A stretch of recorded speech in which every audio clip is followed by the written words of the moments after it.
It's the last full week of August 2026, and we have a very interesting thing happening this week, which is going to affect relationships for several months to come.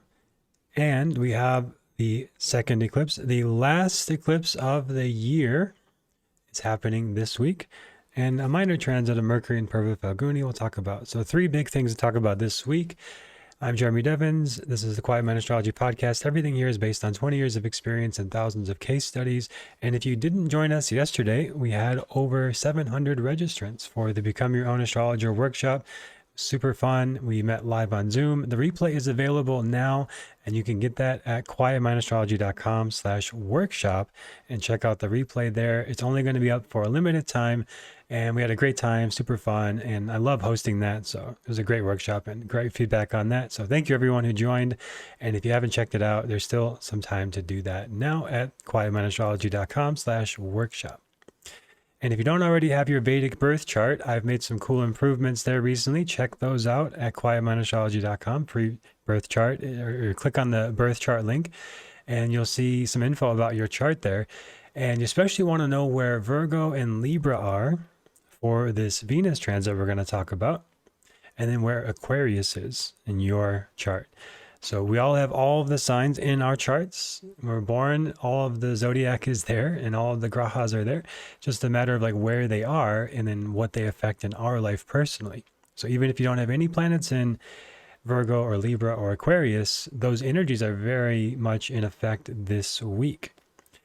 And what I'm showing you if you're watching the video is the current sky. And this is actually on August 25th, late into August 26th, actually, when we have Venus moving into Chitra Nakshatra. So Venus, the planet of love, beauty, relationships, creating harmony in our lives and like following what we desire. Venus is the royal advisor alongside Jupiter. Jupiter advises us and guides us towards our spiritual growth. Venus guides us towards our material growth and our desires.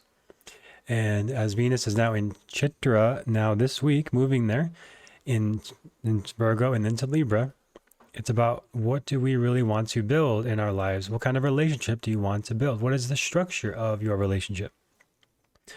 And what kind of agreements do you have? What kind of roles do you play in the relationship? This is coming up now. And Venus has been in Virgo for a while now, and that is where it's considered debilitated, where it's matters of the heart kind of filtered through the head and the logic and the ration and the reason. It's going to end soon. When Venus enters Libra next month, it'll be very nice, much more of a harmonious, beautiful, blissful energy around relationships and desires. But we're still in this kind of head and heart energy right now, where it's like things need to be more practical around relationships. It's like what makes sense. And that's not the best for our hearts, like logically it doesn't always make sense to follow our hearts. So there's a little bit of a conflict here internally you may be experiencing of like what you want to build and create in relationships and in your desire and what you want to follow in your heart. But that gets a lot clearer next month. But the thing is, what's happening now this week, this last week of August, you're going to have to come back to it in a couple months, because Venus is going to go forward, and then October 3rd, just over a month, it's going to start retrograding, and then it's going all the way back to Chitra, Virgo, where it is entering now this week. So we're entering into a new chapter, a new phase around our relationship karma. And it's about this kind of understanding of what we want to build and create. Chitra is the architect, the builder, and Venus is our following our hearts. So are you really creating a life that you love? Are you doing what you want to do? Venus is, again, the advisor towards our desires, our material growth. And it's not necessarily good or bad. Obviously, you take it to its extreme and you get like materialistic and egoist and focused on vanity and like superficial things and vain things. But I don't think that's really, most of you listening and watching, that's not, this kind of audience. That's not what a lot of us are into. So it's more of like, a lot of us, it's actually more of like owning our desires and like stepping into that ability to receive and have nice things and enjoy and have pleasure and luxury and quality, and not have it be anything like selfish or egoic, obviously, but also not to make it wrong or a problem. This is my perspective. There's different perspectives in the spiritual worlds, but I think that we are born with the senses, to enjoy the senses, to enjoy good food, to enjoy like nourishing touch, like having, like maybe you have a pet or you get a massage or quality time with your spouse. These kind of things are of the senses, and enjoying like the environment you create, creating a beautiful environment. That's all where Venus is in your chart. And when you want to have things like this, like have nicer things, it starts with small desires. And in Venus in Chitra is like, again, what do you want to create? What do you want to build? So I recommend journaling about this, meditating on this if you haven't already. And it's an ongoing, never-ending process. And Venus comes back through the signs from our perspective on Earth. It's about every year and a half. So Venus is going through this cycle regularly. It's kind of a renewal of, okay, what is practical, logical, what makes sense, but also where is your heart at, and what do you want to build from there now? So you will have to revisit these lessons of the end of August into early September. Like, you're starting something now, you're gonna have to come back and revisit it in a couple months. And it's just knowing like you're kind of opening some things, like the story, like a new thread is opening in the story right now for all of us in our own ways, depending on where Virgo and Libra are in your houses and your own chart and where those aspect things. So the big thing is just being intentional about it. And the architect starts with a blueprint and a plan. And, some of you like to prefer to go with the flow. Some of you like to be very planned. I think is a middle way in that, of having an idea, having an intention, and then being willing to adapt, not being too rigid, not being too loose. And that's part of this opportunity right now, is reflecting on that and creating what you would like to create. And I've done many exercises for this over the years myself, and I find things like just imagining your ideal day. Like, what do you want to be doing in your average day? Do you want to be working in person, online, with one person, with many people, with a team? Do you want to be leading something? Do you want to be an employee? With work things, with relationship things?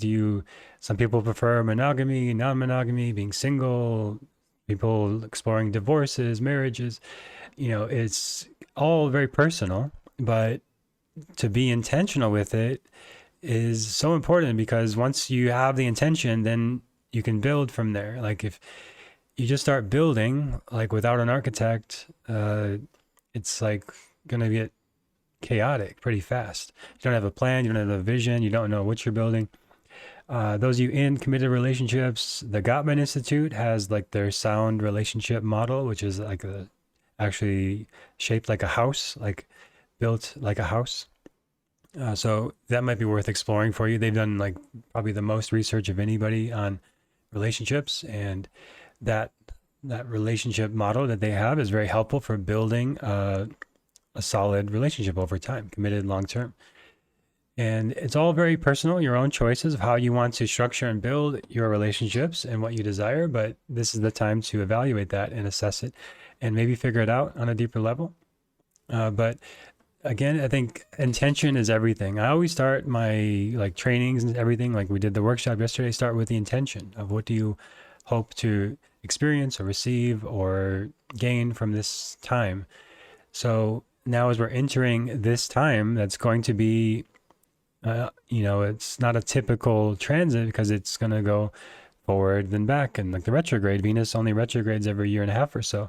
So usually it's like one calendar year, and then a calendar year off. And then so it's every other calendar year. Not always, but that's often how it happens with Venus retrograde. So when it does happen, it's the time to review, reflect our relationship stuff. I've also talked about in the past doing some sort of relationship chronology or history or timeline, all the same thing, just different words. But you just go back over your history and like what happened and how did you feel and what can you learn from that. So I'll be doing that work during the Venus retrograde in October, and I'll be facilitating that in some form. So that's something that you can look forward to. I'll be facilitating if you want support with that. I think it's super helpful. And I think when I did it, it was like, yeah, I know what happened. I did this happened. But then when I actually did it and felt it, it actually transmuted a lot of things that were stuck in my relationship dynamics, myself, around Venus topics like pleasure, enjoyment, luxury, wealth, receiving. These are all Venus topics that are very important for all of us. And when we do this healing work around it, it can open up the floodgates. It can unstick things that have been stuck so that we can have opportunities to grow and receive more in those areas. And Venus has a lot to do with receiving. So hope I've convinced you to just be a little more intentional with your desire in your heart this week, as it's going to have a big impact for several months now. And it's like really the next chapter. And this is all coinciding with the eclipse, which is happening on the 27th. And as I've mentioned, that exact day, I do not recommend any major decisions or choices on the 27th. If you can use that day for like nourishment, rest, recovery, just laying low is ideal. But when we have that, it's the sun and moon are opposite each other, which you can see in the visuals. It's the full moon. And they are with Ketu and Rahu. So moon is with Rahu, sun is with Ketu. And I'll talk about this on another episode and do one for all the signs with that, because the eclipse in itself is such a big deal. But we have this coming up. We talked about the whole eclipse season recently, like with the part of Astrologer with Cancer and Maga and ancestors. So like secrets of the family coming out, as I've shared on my journey, like uncovering mysteries of my family, finally finding my paternal father. Thank you everybody for your nice messages, by the way. That meant a lot to me, and many people reached out sharing like they've had similar experiences. So thank you. It helps, and I'm still, digesting all of that. It's a lot to digest when these things come out. But that may have been being shaken up for you yourself, or coming out in some way, understanding new perspectives of yourself, your family, and things that have been more hidden or mysterious for you in the family. Now in Satabhisha this week on the 27th we are in this Aquarius energy. Satabhisha is about healing. So it's this opportunity for deep healing and gaining a lot of new wisdom and insight. Aquarius is a very intelligent energy, so we might have a lot of new insights coming through this week, especially if you're giving yourself space to do the healing work. So I'd recommend, booking a massage or taking the day off if you can, or doing something resting and nourishing on Thursday, even if it's just a little bit. It doesn't have to be a big deal. Like it could just be like getting your feet on the grass for a minute at the bare minimum, but like something to nourish and recover and restore yourself. And if there is some sort of community thing that you connect with, like sometime this week, maybe going to a kirtan or a satsang or a community gathering, even a yoga class. These things are great for the sense of community and the spiritual intention of the community. And that's the collective energy of Aquarius, of like, what do you want to contribute to the collective and society? And a lot of times, like I'm talking to a friend who's like trying to develop some sort of business idea, and he's overthinking it a bit. So it's just like, just help somebody, it's like he has a lot of gifts, a lot of things he can help with. It's like, just say, hey, I'm good at this. Could I help you with that? And this is part of this energy of Satabhisha Aquarius. Like if you are somebody who wants to help people in some way, or maybe explore having your own business or something like this. I end up talking to a lot of people who are interested in this, in these kind of questions of purpose. And in my perspective, I think we all have the same purpose. There's only one purpose. It's to share your gifts. So then the question becomes, what are your gifts? And the answer is, look at your birth chart, and it's right there. So you bring out the gifts that are in the chart, and then, that's a whole deeper topic specifically to your chart. But the dashas are the timeline of when that unfolds, like when it is the best time to bring out certain gifts, most likely to bring them out. And the transits accelerate that, and when it's the ideal time for taking certain actions, focusing on certain things.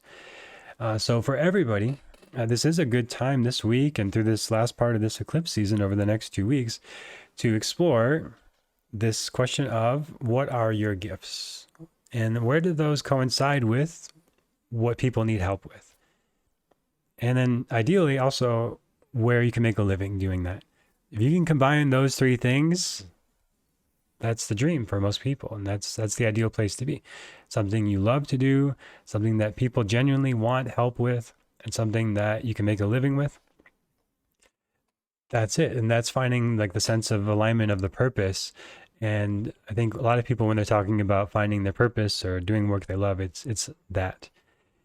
And that's a great journaling exercise as well. If you haven't noticed, I really like journaling exercises. And I'm a very, in my head, I can be like, oh yeah, I get it. And if you're like that, like me, then you might need this even more, because when I actually do the writing and journaling exercises, I find things that were not so obvious or not like what I thought I would end up writing. So it's a great exercise to do around this topic if you're like looking at questions of purpose and alignment with your gifts, of asking, kind of filling in those three topics, and then where do they all overlap? What you love to do, what people need help with, and then where you can make a living doing those things. So that's a kind of quick look at this Satabhasha Aquarius energy on the 27th. We'll talk more about it in depth for your rising and moon signs coming up on the podcast. And then on Saturday, Mercury enters Purva Phalguni. So this is a more minor transit. And then on Sunday, actually the 30th, the Sun enters Purva Phalguni as well, inside of Leo. So there's still all Leo energy. So a lot of lessons this week, along with the eclipse, around where you find your sense of self, your sense of empowerment, what you feel inspired creatively to create. A lot of Purva Phalguni people become very, very successful. People who have this as like ascendant, moon, sun, or 3 or more planets in Purva Phalguni tend to become very successful. As far as like monetary success, there's other ways of success that sometimes they're not always so successful with. Emotionally or in family kind of stuff sometimes, but generally they do quite well in those areas too. So Purva Phalguni is a quite positive, favorable energy, and when the sun is there, it's very nice. When Mercury's there, it can be combust, so there can be some sense of pride, ego, arrogance that come out in conflicts, in relationships, especially as we're still in Venus in Virgo before it goes to Libra this week. So basically, relationship disputes or conflicts that need to be addressed this week are more likely to get into the head, get into accusations, judgments, blame, criticism, and become disconnecting from the heart because of the Mercury combust and the Venus and Chitra in Virgo. But next week, on September 2nd, Wednesday, Venus will move into Libra already. So, that's a much more harmonious time, favorable for addressing relationship stuff that needs to be talked about. But on the favorable side of this Mercury in Purva Phalguni, it's a directive energy. Like if you've been wanting to kind of take more charge, more leadership in your life in some way, just get things done, be more responsible on top of things. This is, again, very well placed for a lot of leaders of Purva Phalguni, where they need to direct people and give instructions and guidance and say, let's do this. So it can be very clear direction coming through at the end of this week, August 29th, 30th, 31st, around that time. And just to take more direction in your life, which fits really nice with the Chitra part I talked about of like, what do you want to architect? What is the plan you're building? And then Aquarius, Satabhasha eclipse is like, how does that contribute to others? And then the Purva Phalguni is like, let's put it into action. Let's be direct and clear of what we want. And when you are clear and bold about what you want, usually it ends up happening. And if it doesn't, there may be some sort of resistance or lesson there. But I think we either get the results we want or the lessons we need when we set intentions. So there's no harm, no foul in setting intentions. It's actually very essential to our own growth and evolution. and we're always growing or we're dying. So it's always part of the process to continue to grow towards where our Venus, our desire, is calling us towards in some way. So that's one of the big opportunities of this week. And I hope you found this helpful and interesting. And if you did, please let me know in the comments on YouTube. Leave a review on Apple Podcast if you'd like, and if you find this helpful. And if you haven't already checked it out, go to quietmindastrology.com/workshop and check out the Become Your Own Astrologer workshop. It was super fun. We had some laughter, some crying, almost, and some nice moments. I went 3.5 hours staying on for Q&A. So I talked about a lot of things there, and especially if you're newer to me, check it out. If you've been around for a while, there's some new things in this class this year.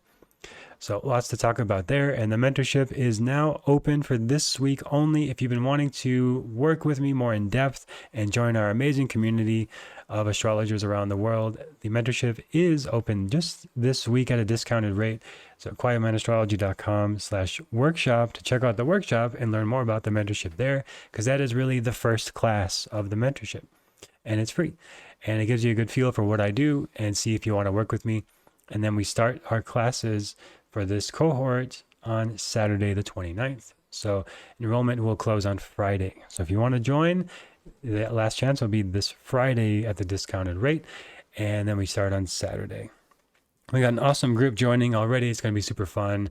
So hope you can join us if you feel inspired and called. And as I say, I owe so much of my growth and everything I do here really to my mentors. Like I've had so many great teachers in my life. And yeah, I didn't have my paternal father there, but I ended up finding so many great father figures and mentors and mother figures even as well, and people in my life who are very helpful to me. So I like to share that and help others in the way that I've been helped. So check it out, quietmindastrology.com/workshop.